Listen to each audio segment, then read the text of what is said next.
வணக்கம் நண்பர்களே. Welcome to MMTPT real estate Chennai. இப்போ நம்ம பார்க்க வந்துற ப்ராப்பர்ட்டி பார்த்தீங்க அப்படின்னா, வண்டலூர் ரயில்வே ஸ்டேஷன் ரோட்லேருந்து பார்த்தோம்னா ஜஸ்ட் 50 மீட்டரில் பார்த்தீங்கன்னா நமக்கு ஒரு அன்னப்பூடு பிளாட். இது வந்து பார்த்தீங்கன்னா ஒரு 2780 ஸ்கொயர் ஃபீட் சேல்ஸுக்கு வந்திருக்குது. வெஸ்ட் ஃபேஸிங்கு அன்னப்பூடு பிளாட்டு. ஒரே ரேட்டு, ஃபைனல் ரேட்டு 2 கோடி. ஒரு ஸ்கொயர் ஃபீட் பார்த்தீங்கன்னா அவங்க சொல்கிறது 7100 கிட்ட வரும். ஃபைனல் ரேட்டு வெஸ்ட் ஃபேஸிங் இருக்குது. ரொம்ப ஒர்த்தான ஒரு ப்ராப்பர்ட்டி. ரெசிடென்சியல் பிளாட் தான். ஒருவேளை நீங்கள் பார்த்தீங்கன்னா லைனில் ஒரு ஃபஸ்ட் லைனில் மட்டும் பார்த்தீங்கன்னா நமக்கு ஒரு லைனாக ஒரு கடை 2-3 கடை கட்டிட்டு பேக் சைட்லேயும் வீடு கட்டிக்கலாம். இல்லை அப்பார்ட்மெண்ட் கட்டி சேல் பண்ண நினைக்கிற பில்டர்ஸுக்கு ரொம்ப ரொம்ப ஒர்த்தான ஒரு ப்ராப்பர்ட்டின்னு சொல்லலாம். இந்த ரேட்டு இந்த லொக்கேஷனில் ஒர்த்தானு கேட்டிங்கன்னா டெஃபினட்டாக ஒர்த்தான ஒரு ரேட்டு தான்.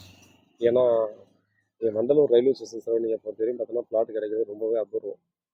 கிடைச்சா வாங்குறதுக்கு ஆள் ரெடியாக இருக்காங்க. அதனால் பார்த்தீங்கன்னா ஒரு நல்ல லொக்கேஷன். ஜஸ்ட் இவ்வளோ நியர்பையில் கிடைக்கிறது கஷ்டம். இந்த ரோடு ஸ்ட்ரெயிட்டாக பார்த்தீங்கன்னா நியூ பெருங்குளத்துக்கு போகிறதுக்கு யூஸ் பண்ணிக்கலாம். அதே போல் ரயில்வே ஸ்டேஷன் இங்கேருந்து பார்த்தீங்கன்னா ஒரு 300லேருந்து 350 மீட்டர் தான் பார்த்தீங்கன்னா ரயில்வே ஸ்டேஷனுக்கு, வண்டலூர் ரயில்வே ஸ்டேஷனுக்கு. நீங்கள் பார்த்தா தெரியும்.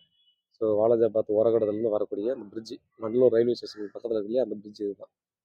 பிரிட்ஜுக்கு பக்கத்துலேருந்து அப்படியே 2வது ப்ராப்பர்ட்டி, சாரி 3வது ப்ராப்பர்ட்டி தான் இது வரும். வெஸ்ட் ஃபேஸிங்கு ப்ராப்பர்ட்டி பார்த்திங்க அப்படின்னா ரொம்ப ரொம்ப ஒர்த்தான ஒரு ப்ராப்பர்ட்டி. இந்த ஏரியாவில் கிடைக்கிறது அபூர்வம். பில்டர்ஸ் எல்லாம் வாங்கிட்டு உடனே பார்த்தீங்கன்னா அப்பார்ட்மெண்ட் கட்டி சேல்ஸ் பண்ணலாம். ஸோ அந்த மாதிரி கண்டிஷனில் தான் பார்த்தோம்னா இது ரொம்பவே சூப்பரான ப்ராப்பர்ட்டியாக எனக்கு இருக்குது. பாருங்கள், வீட்டில் மகாலட்சுமியோடு வாங்க, ப்ராப்பர்ட்டியை பாருங்கள், பிடிச்சிருந்தா அடுத்த கட்டமாக ப்ராசஸ் பண்ணலாம். ரொம்ப கிளியரான டாக்குமெண்ட். ரேட்டை பொறுத்த வரையும் பார்த்தீங்கன்னா நெகோசியபிள் இல்லை. அது கன்ஃபார்ம்னா மட்டும் தான் ஓனர் கூட பேச முடியும். லொக்கேஷன் வேணும்னா பாருங்கள், பார்த்துட்டு அதுக்கப்புறம் ப்ராசஸ் பண்ணலாம். எப்போ வந்து பார்க்குறதுனாலும் எங்கிட்ட இன்ஃபார்ம் பண்ணிட்டு வாங்க. தேங்க்யூ. உண்மையாகவும் நேர்மையாகவும் கொடுங்க. நன்றி.